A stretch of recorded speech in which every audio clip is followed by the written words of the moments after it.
जाऊया पुढच्या बातमीकडे। झी 24 तासनं उघड केलेल्या पुण्यातल्या जमीन गैरव्यवहार प्रकरणात एक महत्त्वाची अपडेट बातमी। पुण्यातल्या मुंढवा जमीन प्रकरणामध्ये एक मोठी अपडेट येते। शीतल तेजवानी आज न्यायालयीन कोठडी होण्याची तिला शक्यता आहे। शीतल तेजवानीची येरवडा कारागृहात रवानगी होणार का, याकडे आता लक्ष आहे। दुसऱ्या बाजूला आज शीतल तेजवानीच्या जामीन अर्जावर सुनावणी होण्याची शक्यता आहे। त्यामुळे आज शीतल तेजवानीला जामीन मिळतो का की न्यायालयीन कोठडी मिळते हे पाहणं महत्त्वाचं ठरणार आहे। पिंपरी चिंचवड पोलिसांनी तेजवानीचा ताबा मागितलेला आहे। त्यामुळे काय नेमक्या पुण्यामध्ये या संदर्भातल्या घडामोडी घडतात, जाऊया थेट पुण्यामध्ये आमचे प्रतिनिधी निलेश खरमरे आपल्याबरोबर जोडले गेलेत। निलेश, काय नेमक्या शीतल तेजवानी संदर्भातल्या आजच्या अपडेट आहेत, काय या संदर्भात सध्या घडतंय? अनुपमा, शीतल तेजवानीला काही वेळातच आता शिवाजीनगर न्यायालयामध्ये दाखल केलं जाईल, हजर केलं जाईल।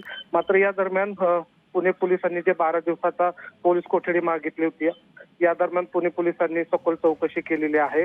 मात्र टेक्निकली नुसार आता शीतल तेजवानी जी आहे ती आज न्यायालयीन कोठडीत होण्याची शक्यता या ठिकाणी वर्तवली जाते आहे। मात्र दरम्यान दुसरीकडे जर बघितलं तर पिंपरी चिंचवड पोलिसांनी शीतल तेजवानीचा ताबा मिळवणारा जो अर्ज आहे तो न्यायालयात दाखल केलेला आहे।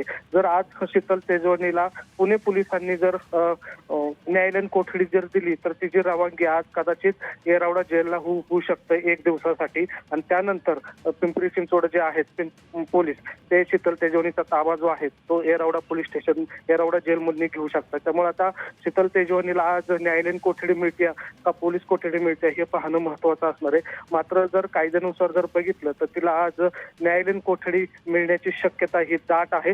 त्यामुळं तिची आज रवानगी जी आहे ती येरवड्याला होऊ शकते आणि त्यानंतरच पिंपरी चिंचवड पोलीस जे आहेत ते तिचा ताबा घेऊ शकतात। त्यामुळे आता शीतल तेजवानीचा पुढील तपास जो आहे तो पिंपरी चिंचवड पोलिसांकडे होणार आहे। या संदर्भात आता जे वरिष्ठ अधिकारी जे आहेत ते आता बावधन पोलीस स्टेशन मधून निघालेले आहेत आणि त्या संदर्भात पुढील कारवाईसाठी त्यांनी हालचाली सुद्धा केलेल्या आहेत। त्यामुळे आता काही वेळातच कळेल की शीतल तेजवानीला न्यायालयीन कोठडी मिळाली आहे का पोलीस कोठडी आहे। मात्र या ठिकाणी जर बघितलं तर शीतल तेजवानीचा आता पुढील काही दिवसांचा मुक्काम जो आहे तो पिंपरी चिंचवड पोलिसांच्या कस्टडीत असणार हे नक्की झालेलं आहे। त्यामुळे ऑर्डर येईपर्यंत थोडं थांबावं लागेल। मात्र या ठिकाणी आपण बघितलं तर 12 दिवसांनंतर 12 दिवस पुणे पोलिसांनी या संदर्भात चौकशी केलेली आहे आणि आता पुढील तपासासाठी बावधन पोलिसांच्या स्वाधीन शीतल तेजवानीला हिला केलं जाईल। कारण बावधन पोलीस स्टेशन मध्ये ही शीतल तेजवानीने गुन्हा दाखल केलेला आहे।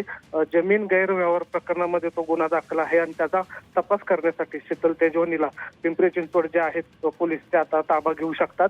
त्यामुळे थोड्या वेळातच या ठिकाणी आपल्याला शीतल तेजवानीचा ताबा जो आहे तो न्यायालयीन आहे का पोलीस कोठडी आहे हे समजेल। अनुपमा, ठीक आहे निलेश, जरूर लक्ष ठेवून राहा या घडामोडीकडे। कारण पुण्यातलं जमीन घोटाळा प्रकरण हे झी 24 तासनं पुढे आणलं होतं। शीतल तेजवानी सध्या पोलिसांच्या ताब्यात आहे, ती अटकेत आहे आणि आता काही वेळामध्ये कोर्टामध्ये हजर केलं जाईल। त्यामुळे निश्चितच पुढे काय नेमक्या कोर्टातल्या या घडामोडी घडतात, कार्यवाही होतीये, कोर्टामध्ये कशी सगळी प्रोसिजर होती हे बघणं महत्त्वाचं असेल। धन्यवाद निलेश, दिलेल्या सगळ्या सविस्तर माहितीसाठी।